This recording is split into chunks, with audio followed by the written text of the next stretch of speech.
అదరగొట్టే కారం రంగు రుచి ఆచి కారం పొడి.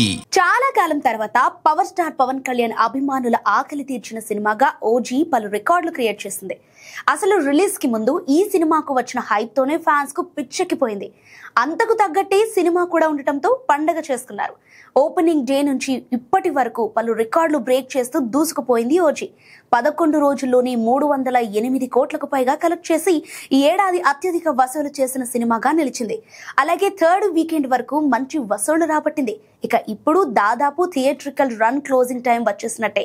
ఎందుకంటే దీపావళికి కొత్త సినిమాలు రిలీజ్ అవుతుండగా అక్టోబర్ 23 నుంచి ఓజీ ఓటీటీలోకి రానుందని తెలుస్తోంది. ఇక ఇదిలా ఉంటే ఓజీ క్రేజ్ ఎలా ఉందో ముందు నుంచి చూస్తూనే ఉన్నాం. ఇప్పుడు మరోసారి ఓజీ క్రేజ్ నెక్స్ట్ లెవెల్ అనటానికి ఇదే నిదర్శనం.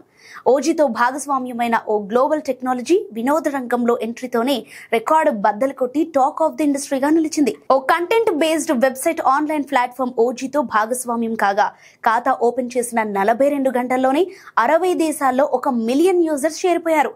దీంతో గ్లోబల్ వైడ్ గా పాపులర్ అయిన దిగ్గజ ప్లాట్ఫామ్లను సైతం బీట్ చేసి ఈ ఘనత సాధించిన ఇండిపెండెంట్ ప్లాట్ఫామ్ గా సదరు సంస్థ నిలిచింది. సో ఈ లెక్కన ఓజీ క్రేజ్ ఎలా ఉందో అర్థం చేసుకోవచ్చు. ఇక సుజిత్ తెరకెక్కించిన ఓజీలో ప్రియాంక మోహన్ హీరోయిన్ గా నటించగా తమన్ మ్యూజిక్ బ్యాక్గ్రౌండ్ స్కోర్ అందించాడు.